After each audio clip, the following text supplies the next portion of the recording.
આકાશવાણી અમદાવાદ વડોદરા હવે પ્રસ્તુત છે ભાવનગર જિલ્લાનો સમાચાર પત્ર, જેના લેખક છે સુરેશ ત્રિવેદી। 12મા આંતરરાષ્ટ્રીય યોગ દિવસની ભાવનગર જિલ્લા કક્ષાની ઉજવણી સિહોર નંદ ફાર્મ ખાતે કરવામાં આવી હતી, જેમાં 50થી વધુ સગર્ભા માતાઓએ સાથે મળીને યોગાસન કર્યા હતા।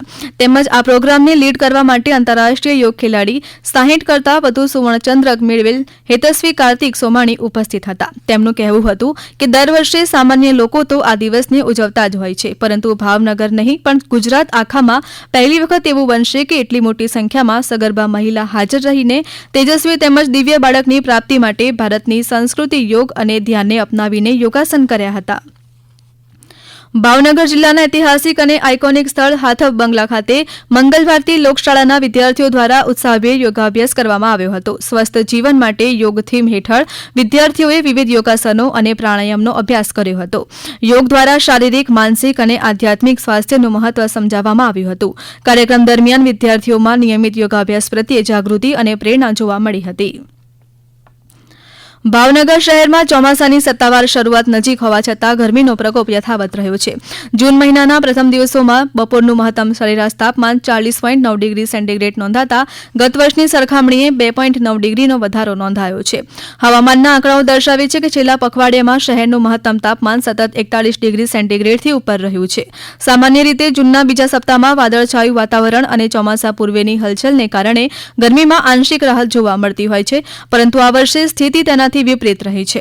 પરિણામે દિવસ દરમિયાન તીવ્ર તાપ અને સાંજ સુધી ઉકળાટનો અનુભવ થઈ રહ્યો છે। આ સ્થિતિમાં વૃદ્ધો, બાળકો અને ખુલ્લામાં કામ કરતા લોકો માટે ખાસ સાવચેતી જરૂરી બની છે। વિશેષજ્ઞોના મતે દરિયાકાંઠાના વિસ્તારોમાં ભેજ અને ઊંચા તાપમાનનું સંયોજન અસહ્ય બફારાનું મુખ્ય કારણ બને છે। આગામી દિવસોમાં ચોમાસાની ગતિવિધિઓ સક્રિય બનશે ત્યારે જ ગરમીમાંથી નોંધપાત્ર રાહત મળવાની શક્યતા છે। દિવ્યાંગ વ્યક્તિઓના પુનઃસ્થાપન ક્ષેત્રે ભાવનગર અને બોટાદ જિલ્લાને સમગ્ર દેશમાં એક આદર્શ મોડેલ તરીકે સ્થાપિત કરવા માટે એક અભિજીત અભિયાનની શરૂઆત થઈ ચૂકી છે।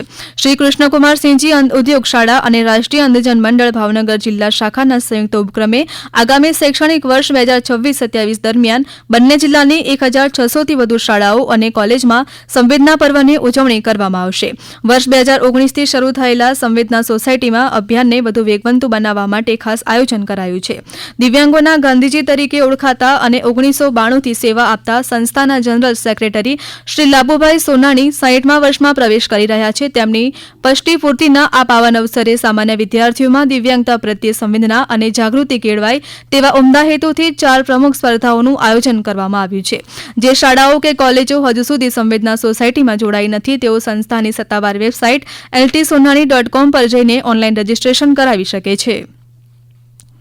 ભાવનગરમાં રોટરી ઇન્ટરનેશનલ ડિસ્ટ્રિક્ટ 3060ની તાજેતરમાં યોજાયેલ પરિષદમાં શહેરની સ્વામી વિવેકાનંદ હોમિયોપેથિક મેડિકલ કોલેજની રોટરેકલ ક્લબ, જે સમગ્ર ડિસ્ટ્રિક્ટ 3060માં એકમાત્ર ગર્લ્સની ક્લબ હોવાનું ગૌરવ ધરાવે છે।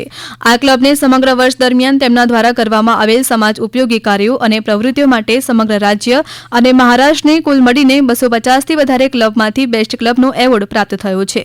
સાથે સાથે સમગ્ર આ ક્લબના પ્રેસિડેન્ટ તરીકે કોલેજની વિદ્યાર્થીની માધવી ચૌહાણને બેસ્ટ પ્રેસિડેન્ટનો એવોર્ડ પણ પ્રાપ્ત થયેલ છે, તથા સંસ્થાગત કામગીરી બેસ્ટ ક્લબનો એવોર્ડ પણ સ્વામી વિવેકાનંદ હોમિયોપેથિક મેડિકલ કોલેજને પ્રાપ્ત થયેલ છે।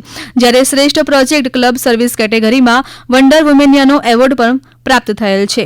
તેમજ રોટરી ક્લબ ઓફ ભાવનગર દ્વારા સ્વામી વિવેકાનંદ હોમિયોપેથિક મેડિકલ કોલેજને વર્ષ 2025-26 માટેના શ્રેષ્ઠ સામાજિક સેવારત સંસ્થાનો એવોર્ડ પ્રાપ્ત થયેલ છે। વેડાવદર અભયારણ્યમાં એક વર્ષમાં 2767 પ્રવાસી વધ્યા। તેમજ અંદાજે 34 ચોરસ કિલોમીટરના વિસ્તારમાં ફેલાયેલ વેડાવદર કાળિયાર રાષ્ટ્રીય અભયારણ્યની મુલાકાતે દર વર્ષે ભારત સહિત દુનિયાભરમાંથી પ્રવાસીઓ આવતા હોય છે। ભાવનગર શહેરથી 42 કિલોમીટરના અંતરે ભાલ વિસ્તારમાં આવેલા વેડાવદર કાળિયાર રાષ્ટ્રીય અભયારણ્યમાં વિવિધ વન્યજીવો વસવાટ કરી રહ્યા છે। કાળિયાર રાષ્ટ્રીય અભયારણ્યમાં વર્ષ 2024-25માં કુલ 15,200 પ્રવાસીઓએ મુલાકાત લીધી હતી। આપ સાંભળી રહ્યા હતા ભાવનગર જિલ્લાનો સમાચાર પત્ર, જેના લેખક હતા સુરેશ ત્રિવેદી। આ પ્રસારણ આકાશવાણીના અમદાવાદ વડોદરા કેન્દ્ર પરથી કરવામાં આવ્યું।